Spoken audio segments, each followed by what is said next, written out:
Hello friends, welcome back to Active Mind. तो friends, हम यहाँ पे ईबीएस का कुछ पॉइंट देख रहे थे, एनसीईआरटी ईबीएस सीटेट के लिए। तो यहाँ पे देखिए आप, जैसे सीटेट में एक चैप्टर है डेंजर टू एनिमल, यानी जानवरों के लिए खतरा, सांप, फूड एंड डाइजेस्टिंग, बीज, इब्री ड्रॉप, काउंट्स। तो यहाँ पे हम सबसे पहले देखते हैं डेंजर टू एनिमल, यानी जानवरों के लिए खतरा। आप सोच रहे होंगे, सबसे पहले देखिए आप बाघ के बारे में सोचिए, यानी टाइगर के बारे में। टाइगर एक मतलब अत्यधिक अलर्ट जानवर है, फिर भी खतरे में है। और हाथी जो है, हाथी क्यों खतरे में है? क्योंकि ये मतलब हाथी को क्यों मारा जाता है? उसके दांत के लिए, जो होते हैं ना बड़े बड़े से 2 दांत, हाथी के दांत के लिए। और लोग इसका उपयोग क्या करते हैं? अपने घरों को सजाने के लिए, उसको फैशन शो में दिखाने के लिए इसके दांत के लिए हाथी को मार देते हैं, लेकिन ऐसा नहीं करना चाहिए। टाइगर, मगरमच्छ, सांप, ये क्यों डेंजर में है? क्योंकि टाइगर, मगरमच्छ और सांप, इनको इनकी स्किन के लिए, चमड़ी या खाल, यानी स्किन को हम चमड़ी या खाल भी बोलते हैं, इनको जो है इनकी स्किन के लिए मार दिया जाता है। फ्रेंड्स, हमको कभी भी अपने सुख सुविधा के लिए जानवरों को ऐसे नुकसान नहीं पहुंचाना चाहिए। गैंडा जो है ये अपने सींग के लिए, जैसे हम देखते हैं ना काजीरंगा गैंडा जो है वो मतलब असम में पाया जाता है, एक सींग वाला गैंडा। तो गैंडे को उसके सींग के लिए मार दिया जाता है। कस्तूरी मृग, ये क्या है? ये इत्र के लिए, इत्र यानी वही जिसको हम सेंट बोलते हैं, जो हमको मतलब सुगंध देता है, तो उसको इत्र के लिए मार दिया जाता है। तो फ्रेंड्स, यहाँ पे देखिए सांप, सपेरा को कालबेलिया भी बोलते हैं, यानी जो सपेरा हम जिसको नॉर्मली बोलते हैं, उसको एनसीईआरटी में दिया गया कि उसको कालबेलिया भी बोलते हैं, यानी स्नेक चार्मर्स। फ्रेंड्स, यहाँ पे देखो नाग गुम्फन।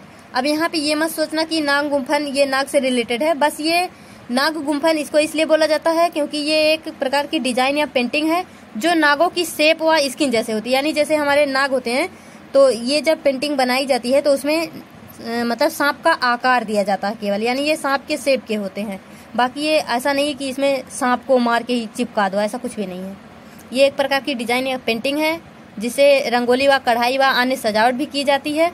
और सपेरा जो है सांप को उसके डंक से पहचान लेता है, यानी सपेरा जो है, हमने आपको बताया भी था कि विषैले और नॉन विषैले, मतलब जो जहरीला सांप होता है, जो जहरीला नहीं होता, उसको कैसे पहचानते हैं। तो उसी तरह से जो कालबेलिया यानी जो सपेरा होता है, वो उसके डंक से पहचान लेता है। तो जो ऐसे जब निशान बनता है सांप के काटने के बाद, तो वो जहरीला होता है, और जब ऐसे निशान बनता है तो वो जहरीला नहीं होता है। आप इसको ध्यान रखना। सपेरे जंगलों में पाए जाने वाले कई पेड़ पौधों से दवाइयां भी बनाते हैं। तो हमने वहां पे पढ़ा था ना कि जैसे सांप के काटने पे सीरम बनाई जाती है, जो कि सांप से ही बनाई जाती है, उसी तरह से सपेरे जो है वो कई सारे पेड़ पौधों से भी इसकी दवाइयां बनाते हैं, जिसको हम नॉर्मली सब लोग जड़ी बूटी ऐसे कुछ बोल देते हैं। सांप जो है खेतों के चूहे की खाने की वजह से किसानों के लिए मददगार या सहायक होते हैं। तो फ्रेंड्स, कभी भी हमारे खेत में जो चूहे वगैरह होते हैं, अगर वहाँ पे सांप है तो चूहों को मार के वो खा जाता है, जिससे चूहे जो है हमारे फसल को कुतर नहीं सकते हैं, यानी हमारी फसल सेफ रह सकती है। इसीलिए सांप जो है वो किसानों के लिए मददगार साबित हो सकते हैं, होते हैं, हो नहीं सकते, होते हैं। यहाँ पे देखिए फूड एंड डाइजेस्टिंग। तो सबसे पहले देखिए अमाशय का तापमान। अब अमाशय क्या होता है? ऐसे होता है ना फूड पाइप, ऐसे करके।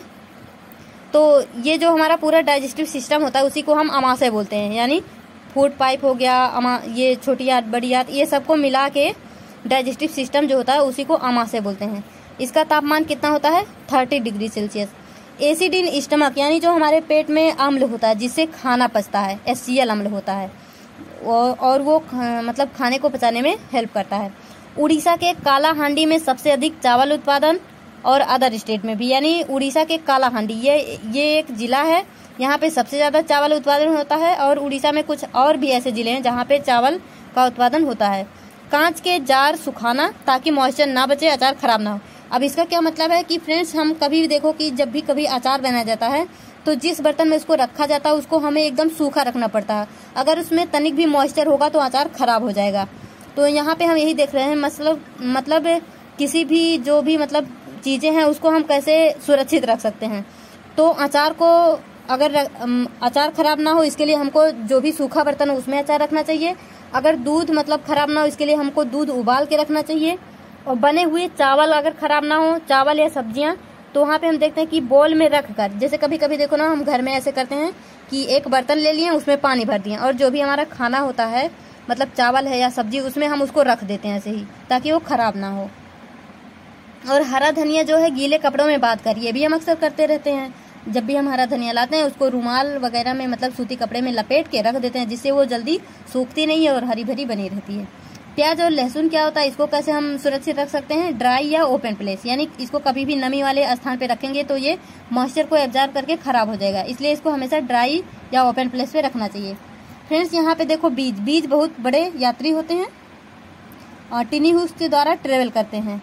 अब इसका क्या मतलब है कि बीज बहुत बड़े यात्री होते हैं। यात्री ये क्या ये बस द्वारा ट्रेन द्वारा यात्रा करते हैं, ऐसा कुछ भी नहीं है। ये एनसीईआरटी में लिखा गया है कि बीज बहुत बड़े यात्री होते हैं। अब इसका क्या मतलब, जब भी हम जमीन में बीज को बोते हैं तो वो सबसे पहले मॉइस्चर को एब्जॉर्ब करता है, फिर वो धीरे धीरे अंकुरित होता है, फिर उसमें छोटा सा एक हुक्स जैसा एक वो मतलब कुछ निकलता है, जिसे छोटे फिर उससे पत्तियां निकलती हैं। तो यानी जो बीज की यात्रा होती है वो हो गया ना कि बहुत बड़ा यात्री है, जमीन में गया, फिर अंकुरित हुआ, फिर ऊपर आया, फिर पौधा बना, फिर पेड़ बना, ऐसे। इसीलिए इसको ये बोला गया कि बीज बहुत बड़े यात्री होते हैं। टिनी हुक्स के द्वारा ट्रेवल करते हैं। बाई वाटर आल्सो, यानी जब इनको हम पानी देते हैं तभी तो ये बढ़ते हैं, तो वही बोला गया है। Every drop counts. फ्रेंड्स इसको ध्यान रखना। घड़ीसर क्या है, ये एक प्रकार की झील है जो कि कहाँ पे पाई जाती है, जैसलमेर में। जैसलमेर में 9 झीलें थी जो इंटरकनेक्टेड थी, मतलब एक दूसरे से जुड़ी हुई। जैसलमेर में वर्ष में एक बार बारिश होती है या एक भी बार बारिश नहीं होती, मतलब यहाँ पे बहुत कम वर्षा होती है। तो फ्रेंड्स इस वीडियो में यहीं तक, देखेंगे अपन कुछ पॉइंट अपने नेक्स्ट वीडियो में। तब तक लिए all the best, be happy, be positive.